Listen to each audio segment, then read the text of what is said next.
de los ácidos grasos, que es muy importante, y de los aminoácidos también.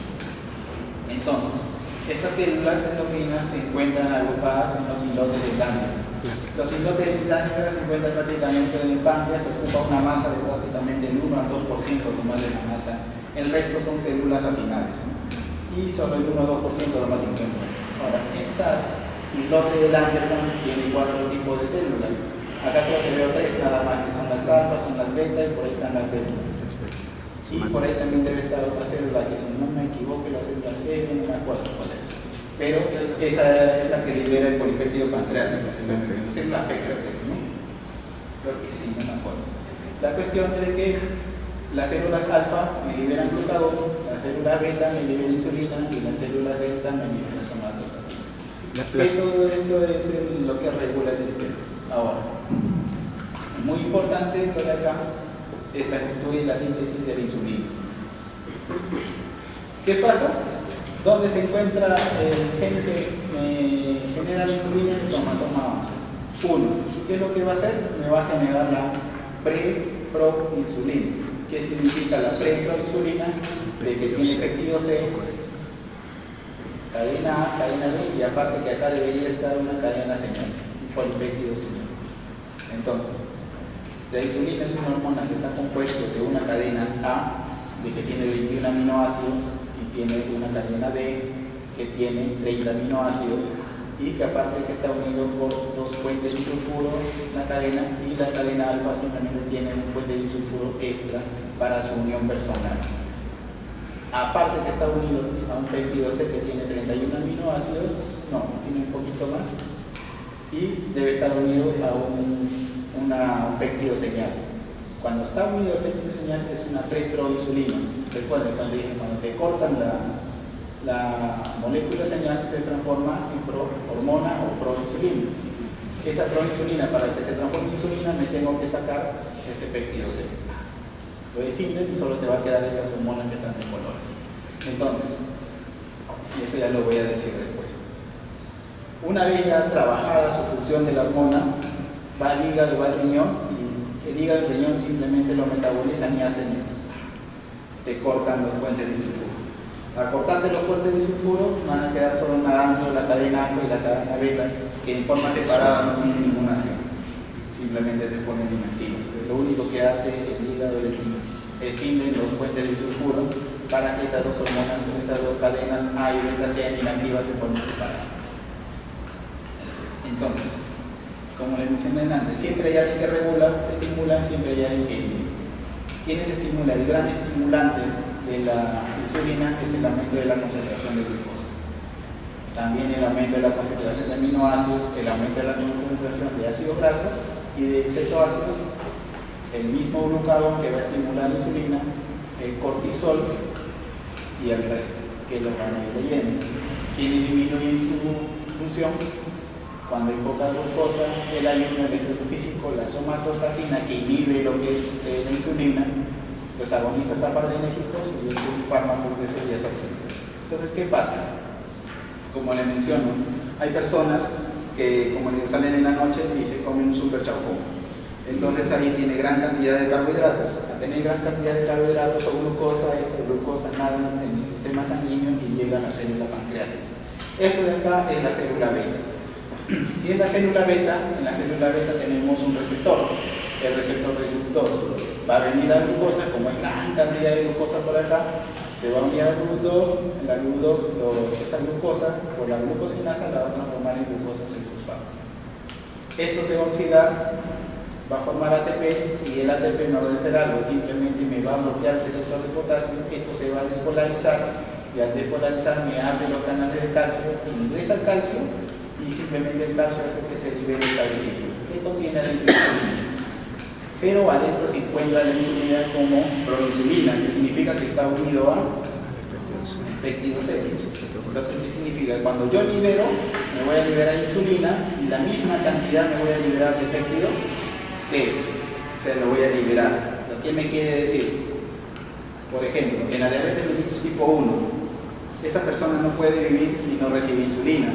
Entonces, yo para diagnosticarle con diabetes le voy a dosar insulina, no se puede porque voy a dosar la insulina que yo le estoy poniendo. Entonces, ¿qué significa? Que si me sale una proteína C que es equimolar a la insulina que yo estoy segregando, no la que yo le voy a poner de fuera, significa de que es el método diagnóstico de ver qué tanta cantidad de insulina estoy segregando. Entonces, esto me va a decir realmente el péptido C, porque lo podemos dosar, el péptido C me está diciendo qué cantidad de insulina está segregando. En los pacientes de diabetes mellitus tipo 1, lo que no se puede hacer en diabetes mellitus tipo 2, porque a algunos de ellos no le vamos a poner insulina. ¿Qué mecanismo tienen? Retinosina, que eso ya lo hemos visto anteriormente, ¿no? Entonces, ¿qué pasa? Cuando ya la insulina va al tejido, en el tejido se va a unir a este receptor, va a entrar la insulina y se va a autofosforilizar la tirosina y esto va a fosforilizar las demás proteínas alrededor para que cumplan sus funciones. Pero ¿esto qué hace? Cuando se fosforilan las proteínas, se van a ir hacia el citoplasma y el citoplasma se va a encontrar con una vesícula. Esa vesícula dentro tiene gran cantidad de GLUT4. El GLUT4 simplemente es una puerta para que ingrese la glucosa dentro de la célula. Entonces, ¿qué significa? Lo va a llevar al citoplasma, lo va a llevar a la membrana para que abra la puerta y ingrese glucosa. Esa es la única función que tiene la insulina, que simplemente sacar la insulina que se encuentra dentro del glucato que se encuentra dentro de la célula, lo va a llevar a la membrana, se va a poner acá, va a abrir la puerta y que ingrese toda esta glucosa que están nadando en la sangre y ingrese para que cumpla su complejo metabólico. Entonces, ¿qué complejo metabólico ocurre? Fácil. Imaginemos que esto que esté en blanco sea la sangre, esto que esté en blanco sea la sangre. Entonces, ¿qué es lo que va a hacer la insulina? Fácil. Necesito sacar toda la sangre, toda la glucosa que tenga en la sangre. Entonces, ¿qué voy a hacer? Voy a ir al hígado y te voy a decir, ¿sabes qué? No salgas, sigue en glucógeno. Entonces va a convertir a la glucosa, lo va a convertir en glucógeno, lo va a almacenar. Yo no necesito que estés en la sangre, yo necesito que te deposites acá. Ahora, ¿qué va a hacer acá con los aminoácidos? Simple, te va a decir, yo no quiero aminoácidos en la sangre, deposítate una proteína de músculo. Entonces va a inhibir la proteólisis. Proteólisis significa que yo voy a desdoblar las proteínas en aminoácidos. Entonces, si yo no quiero aminoácidos en la sangre, simplemente voy a decir, ¿sabes qué? No salga, bloquea la proteólisis. En el tejido adiposo, igual. Voy a abrir las puertas de GLUT4, voy a meter la glucosa y le voy a decir, ¿sabes qué? Ya no hagas lipólisis. No quiero que me revientes la célula grasa porque yo no quiero ácidos grasos. Yo quiero que se depositen en tu célula, entonces va a disminuir la lipólisis. Y entonces eso evita todo este mecanismo. Entonces, si vemos acá en las acciones de la insulina, ¿qué es lo que vamos a encontrar en la sangre? Menos ácidos grasos, menos cetoácidos y menos aminoácidos. Y prácticamente todos los efectos que tiene la insulina. Entonces, si vemos acá, ¿cuáles son las acciones? Simplemente aumenta la captación de glucosa en el interior de la célula. Saca su GLUT4 y empieza a entrar la glucosa a la célula. Aumenta la formación de glucógeno. Obvio, yo necesito generar más glucógeno para que la glucosa no se libere en sangre. Disminuye la glucogenólisis, es lo mismo. Si voy a aumentar la formación de glucógeno, no voy a permitir que ese glucógeno se pare. Disminuye la gluconeogénesis, significa que no voy a utilizar ni aminoácidos ni ácidos grasos para formar glucosa. Aumenta la síntesis de la proteína, que es anabólico, que significa que los aminoácidos que están nadando dentro de la sangre lo va a pasar al músculo para que empiece a crecer la masa muscular por medio de la síntesis de proteínas. Aumenta la sedimentación de grasa, disminuye la lipólisis, obvio, que permite que la grasa no empiece a liberar ácidos grasos. Y aumenta la captación de potasio al interior de la célula. Esto es muy importante, sí, porque en los estados de hipercalemia, recuerden que cuando imaginemos que este es un GLUT4, que este es un GLUT4 dentro de la célula, para que yo pase una célula, la glucosa no pasa sola, la glucosa tiene que pasar con una molécula de potasio.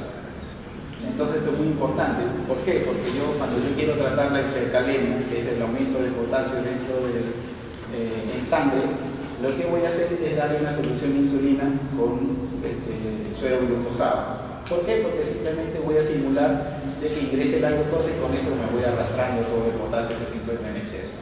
Entonces eso es lo que se llama la solución polarizante que nosotros le damos a los pacientes que viven con hipertensión severa. Entonces, ¿quiénes son efectos? Bueno, eso puede decir. Nada más. El glucagón, simplemente, quien nos segrega las células alfa de los islotes de Langerhans, tiene 29 aminoácidos y es el principal factor estimulador de la secreción del glucagón en la disminución de la concentración de glucosa. Si a la insulina le estimula el aumento de la concentración de glucosa, este simplemente lo va a estimular la disminución de la concentración. Viene un paciente con hipoglicemia, se va a estimular el glucagón y va a empezar a aumentar la glucosa en sangre.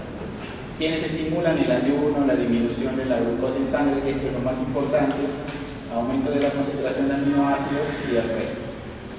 Y la insulina va a inhibir sus acciones.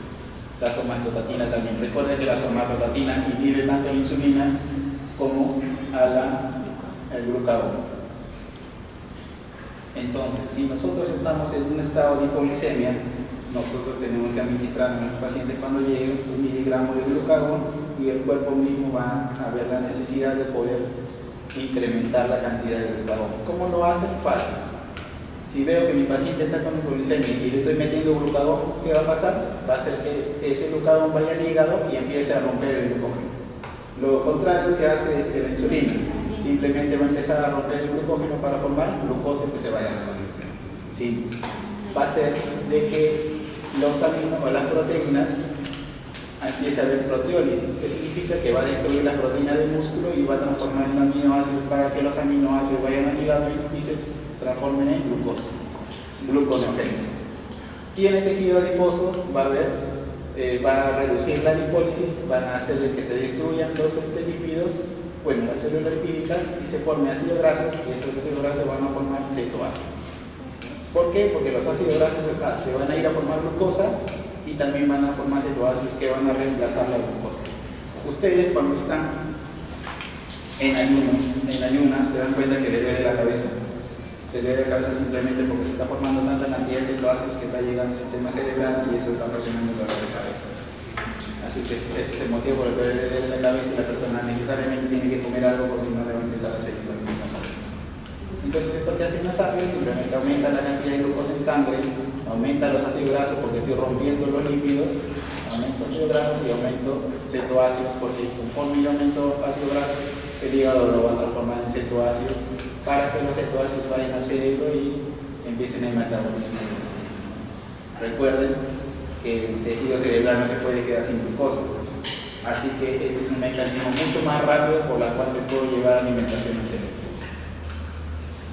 Entonces, las acciones del glucagón aumentan la glucogenólisis, voy a romper el glucógeno, voy a formar glucosa, aumenta la gluconeogénesis, voy a llevar ácidos grasos y aminoácidos para formar más glucosa, aumenta la lipólisis, voy a romper los lípidos y aumenta la formación de cetoácidos. Bueno, para terminar, vamos a ver lo que es la regulación del metabolismo del calcio y del sulfato, ¿no? Las formas del calcio en sangre.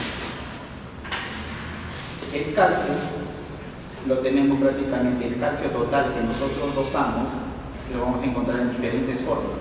Primero, las unidas a las proteínas. ¿Quién es la proteína a la cual se une? Es la albúmina, ¿no? Del calcio total, el 40% se une a la albúmina. El otro 60% se va a quedar como ultrafiltrable, pero ese ultrafiltrable se va a unir a fosfatos o aniones y se va a poner 10% y el otro va a quedar libre. El que queda libre prácticamente se llama calcio ionizado y es el que va a tener los efectos o las acciones fisiológicas. Entonces el calcio ionizado es el que le voy a decir que tiene las acciones fisiológicas y prácticamente el 50% de todo lo que es la masa. Esto de acá prácticamente les he puesto para ver quiénes aumentan el calcio ionizado y quiénes disminuyen el calcio ionizado. Entonces, si yo tengo un paciente cirrótico, que el paciente cirrótico tiene el gran problema de que tiene poca cantidad de albúmina, no va a generar albúmina. ¿Qué significa? Que si yo tengo menos albúmina, ¿qué va a quedar más libre? Calcio, porque el calcio se tiene que unir al albúmina. Si hay menos albúmina, el calcio ionizado que está libre va a incrementarse más. Entonces, si yo tengo 7.5 de calcio, que es una hipocalcemia en un paciente cirrótico, ¿ese es el real? No, hay fórmulas de las cuales me van a determinar por la albúmina qué cantidad. Entonces este paciente no tiene 7.5, este paciente tiene 9, por la fórmula que nosotros sacamos. Entonces eso es una hipocalcemia relativa o falsa prácticamente. La real es la que nosotros vamos a sacar por la fórmula. Y los estados de acidosis o cinemia también aumentan el calcio úrico. ¿Por qué? Porque si hay tanta acidemia, voy a tener tanta cantidad de hidrogeniones que me van a desplazar la molécula de calcio y se van a unir a ellos en vez de ellos. Entonces, si yo desplazo, lo saco esto de la albúmina, esto se va a crear como calcio ionizado, o sea, calcio libre, entonces la cantidad de calcio va a aumentar.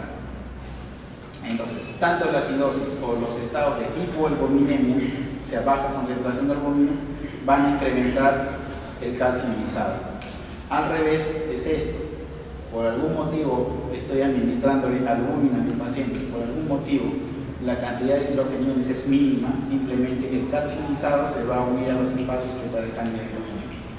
Entonces la concentración del calcio ionizado va a disminuir y va a disminuir sus acciones.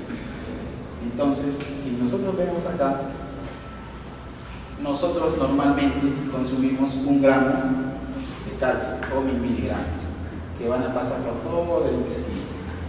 Lo que yo voy a eliminar son 800 miligramos. O sea, ¿qué pasa? De todo esto, yo voy a absorber 350 miligramos. Y lo que yo voy a botar son 150 por medio de secreción. Entonces, al final, esto se completa en 800. 350 menos 150 son 200. Entonces, esto va a pasar a este estado. Conforme yo hago la reabsorción ósea, o sea, yo meto calcio al hueso, o yo saco calcio del hueso, esto no me tiene que generar ningún cambio en acá. ¿Cuándo genera cambios? Cuando las hormonas empiezan a actuar. Si no, no debería generar ningún cambio en la cantidad de calcio dentro del líquido extracelular. Entonces, ¿qué pasa? Si acá tengo ya 200 miligramos, esos 200 miligramos tendrían que eliminarse con la orina. Entonces, si yo ingreso 1 gramo, elimino 800, el otro 200 no debe movilizarse. El calcio no se debe movilizar, simplemente se debe eliminar para mantener la homeostasis. Y acá es muy importante porque actúan las diferentes hormonas. La vitamina D, la paratormona, la vitamina D activa, la calcitonina, y prácticamente todos los efectos se van a estas 3 hormonas. ¿Cómo? Fácil. Primero la paratormona. La paratormona, el papel de la hormona paratiroidea es regular la concentración del calcio. ¿Cómo se va a estimular la excreción de la paratormona? Simple, porque las concentraciones del calcio en la sangre comienzan a disminuir. O sea, ¿qué significa? Que me dice este cuadro de acá, que simplemente conforme el calcio va cayendo, las concentraciones de paratormona empiezan a crecer. ¿Ya? Eso significa que conforme el calcio va cayendo, la paratormona tiene que ir creciendo. ¿Por qué? Porque tiene diferentes tipos de acción. La disminución del calcio en el plasma va a aumentar la secreción de paratormona. La secreción de paratormona en el hueso simplemente va a hacer que haya más resorción ósea. O sea, ¿qué le va a decir al hueso? ¿Sabes qué? Los osteoclastos van a empezar a estimularse y eso va a hacer que se calcome el hueso y va a liberar el calcio del hueso y se va a ir a la sangre. Aumento calcio. Voy al riñón. En el riñón voy a reabsorción del fosfato, o sea, voy a bloquear la reabsorción, entonces se va a eliminar fosfato y voy a aumentar la reabsorción del calcio, entonces voy a llevar más calcio a la sangre. Y en el intestino le voy a decir, ¿sabes qué? Vitamina D, fórmate porque yo necesito de que me absorbas calcio dentro del intestino. ¿Para qué? Para que simplemente aumente las concentraciones del calcio en el plasma. Entonces, si nosotros vemos acá, las acciones de la hormona simplemente va a ser que va a estimular a los osteoclastos y va a empezar a salir calcio para yo llevarlo acá. La paratormona también va a hacer de que se reabsorba. El calcio que yo estoy eliminando ya no se elimine y vuelva al líquido cefalorraquídeo. Y la paratormona también hace de que le diga a la vitamina D, oye, sabes que trabaja, necesito que tú me saques más calcio de lo que yo estoy consumiendo para que vuelva acá. O sea, ¿qué significa? De que la paratormona, por diferentes mecanismos, me está diciendo de que tengo que llevar calcio al líquido extracelular porque acá me hace falta. estoy en un hipocalcemia. Entonces, si vamos a la calcitonina es como la insulina y el glucagón, es lo contrario. ¿Quién lo estimula? El aumento de la concentración plasmática del calcio. Si yo tengo demasiado calcio, voy a inhibir a los osteoclastos simplemente para que no me saquen ya más calcio de hueso y voy a seguir las concentraciones. Entonces, si vemos acá va toda la calcitonina, ¿no? Voy a decir, oye, ¿sabes qué? Osteoclasto ya no trabaja mucho porque yo ya no necesito más calcio, lo voy a dejar ahí. Entonces, por último, vemos lo que es la vitamina D. La vitamina D, simplemente nosotros cuando vamos al sol, vamos a la playa, entonces tomamos sol, simplemente esos rayos ultravioleta en la piel van a transformar este dehidrocolesterol 7 en colecalciferol. El colecalciferol no solo viene de transformación por la luz ultravioleta, también van a venir en lo que comemos. Este va a irse al hígado y se va a transformar en 25-hidroxicolecalciferol, que tampoco es activa. Esto recién se va a ir cuando yo necesito. ¿Cuándo necesito? Cuando el calcio empieza a disminuir, cuando la paratormona me ha dado una orden de que yo necesito absorber calcio del intestino, o de acá del fosfato. Cuando hay disminución del fosfato, ¿qué va a hacer? Va a ir y me va a estimular la 1-alfa hidroxilasa y simplemente voy a transformar este 25-hidroxicolecalciferol, lo voy a transformar en 1,25-hidroxicolecalciferol, que esto es la activa. ¿Para qué? Para esto.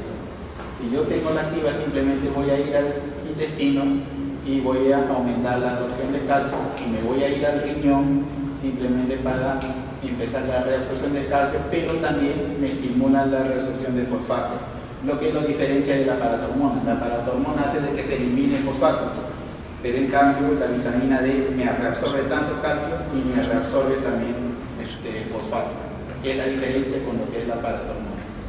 Entonces, ¿qué acciones tiene la vitamina D? Fácil. En el intestino aumenta tanto la absorción de calcio como la de fosfato, o sea, los dos. En el riñón igual, reabsorbe calcio y fosfato. Y en el hueso actúa cinéticamente con la paratormona para estimular la actividad osteoclástica y la resorción ósea.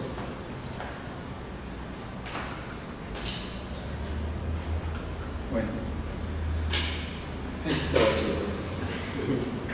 Gracias. De las 1000 diápolis he reducido a 50, así que de esos 50 no va a venir prácticamente todo el examen de lo que es el cuarto examen. Ya. Faltan 2 clases que son de hormonas femeninas y fisiología neonatal, creo que eso también lo van a hacer en el 4 y el 4. Y junto con el 6. Gracias.